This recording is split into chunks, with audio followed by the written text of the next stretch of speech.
All right, well, let's go to the question.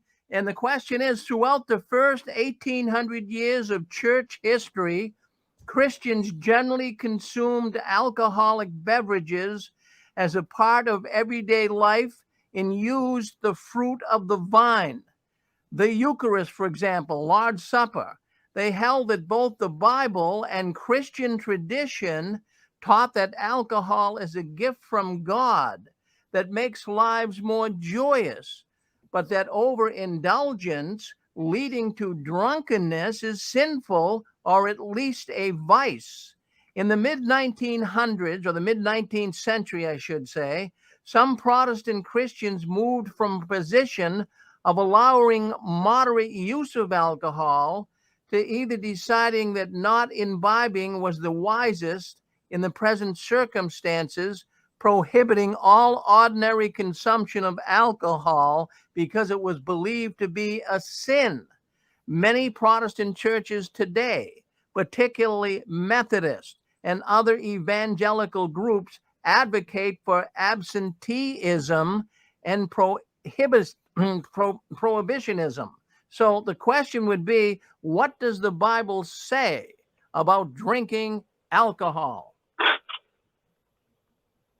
Oh, yes, it's a very interesting question. I would say it's one of the most practical questions that many people ask. So, and the answer, thank God we have an answer in Scripture. So Scripture does not necessarily forbid a Christian from drinking alcohol, for example, wine. In fact, some Scriptures discuss alcohol in positive terms. For example, in Ecclesiastes chapter 9, verse 7, we read the following: drink your wine with a merry heart. Psalm 104, verses 14 and 15 states that God gives wine that makes glad the heart of man.